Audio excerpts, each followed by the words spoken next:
Hey there, welcome to day 1459 of What's Up to Now, talking about our environment and a new lease on life, how to get a new lease on life. And sometimes just changing our environment, changing the way we think or feel about something, changing our mind is enough to give us a new lease on life, to get us excited and curious about something in our life. Now, yesterday, in preparation, not in preparation, but just because I had some time and an opportunity to, I decided to revamp and redo my bedroom. And so I redid my bed and I redid some stuff around my room just to make my environment feel a little bit different, a little fresh, a little new, and more comfortable, right? I think one of the places we should always be comfortable is in our bedroom, right? I have that feeling whenever I step into or lay in or climb into my bed. Oh, it's just so cozy and warm and comfortable. It just feels like home to me. It's my belief that we should have a spot like that in our home, in our environment, that we just feel 100% safe, cozy, and comfortable. Now, our idiom for Supersize Your Business today was to have a new lease on life. So I talked about several different ways that you can get energy in your organization, get reinvigorated, get excited again, or find more ways to become successful to create the business that you want in that segment. For our annual challenge this year, to be do one thing every day that that improves us. That was last year's, was a centering challenge. This year, it's all about improving yourself in a little way every day. Do something every day that makes you feel better and makes you feel better about yourself. We're focusing on physical this first month, and we will move to emotions next month, because I don't know, it's not a particular order. You can do them in any order. You can focus on what you want, when you want. We could mix them all up. I could do something random every day, but I think that there's certain areas and aspects of our life that deserve some concentrated effort and thought. And if we break them down into little pieces, it's easy to consider them. If we thought about our environment as a whole and had to make a decision about that or choices about that, we make choices and decisions about our environment all the time. It would be overwhelming. Most of our life, with all the information that we're inundated with these days, would be overwhelming if we didn't compartmentalize and filter out all of the things that aren't important to us. Our brain and our subconscious does a very good job of filtering out 99% of the world that we don't need to pay attention to, right? We don't need to consider in order to keep us safe. And so we only ever notice about 1% of what's going on around us.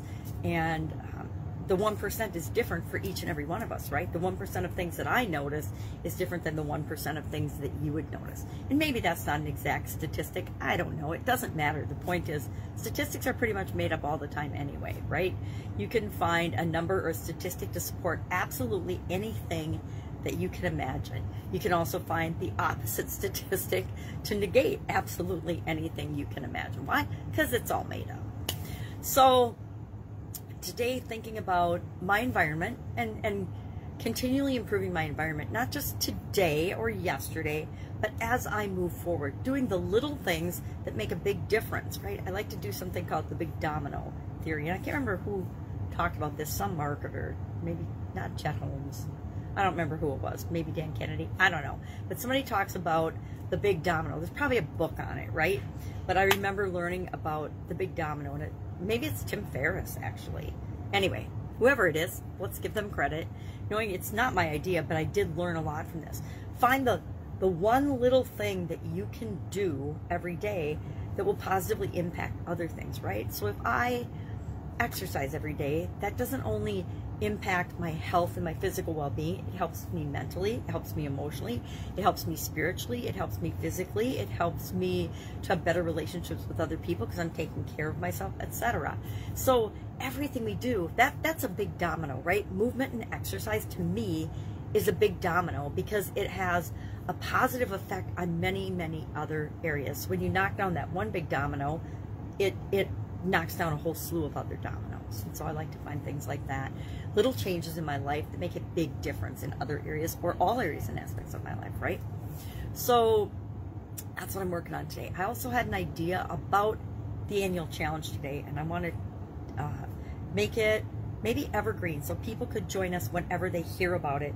They don't have to start on day one. And so I think people can start you start wherever you are, whenever you hear about something, whenever you learn it. You know, we think that there's this belief online that there's fear of missing out. I never heard of FOMO. I never had a fear of missing out on anything until I came onto the internet and was inundated with marketers and realized that there's this whole marketing, and mostly I just lived my life and ignored all the noise, right? And all the advertising and all the marketing.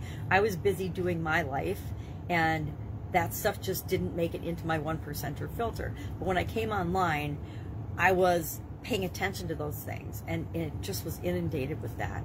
And so the whole fear of missing out came in. And I've decided that I'm going to go with the joy of missing out, right? I am perfectly happy to miss out on things. And when I need something, I will pay attention to it.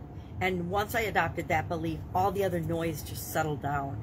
And I'm like, all right, the thing that I need next is the only thing I'm looking at and going to see. And that's all that comes into my life. So that's, to me, a healthier way of looking at the world than trying to deal with everything. It's just, okay, what I need comes to me when I need it. You know, the perfect book, the perfect course, the perfect class, the perfect coach, everything has worked out that way for me. Now, does it really? No, sometimes it's not. But if I believe it is, it's going to work out that way a lot more often than if I don't believe that. So I was thinking about the challenge, and I want to make sure that it's comfortable for anybody to hop in anytime. And you don't really miss out on anything by joining us, you know, on day 100 versus day 1.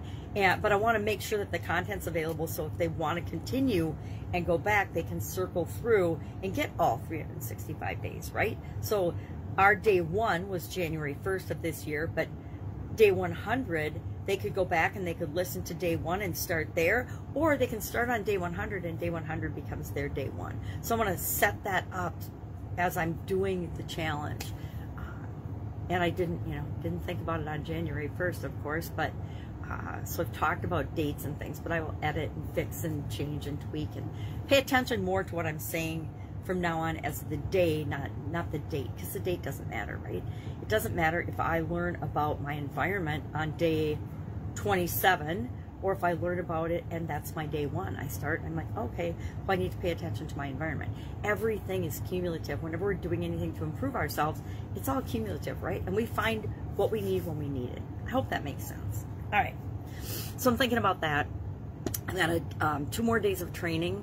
There's a bonus day on Friday, so today's Thursday, so today is day 3 of the training I'm in. And then, of course, they always add a bonus day so they can market something to you, which I get the strategy, I get it, I understand, but I don't love it. But that's because it's not the thing I need to buy right now. It's just the things I want to learn, but it's not necessarily the things I need to buy.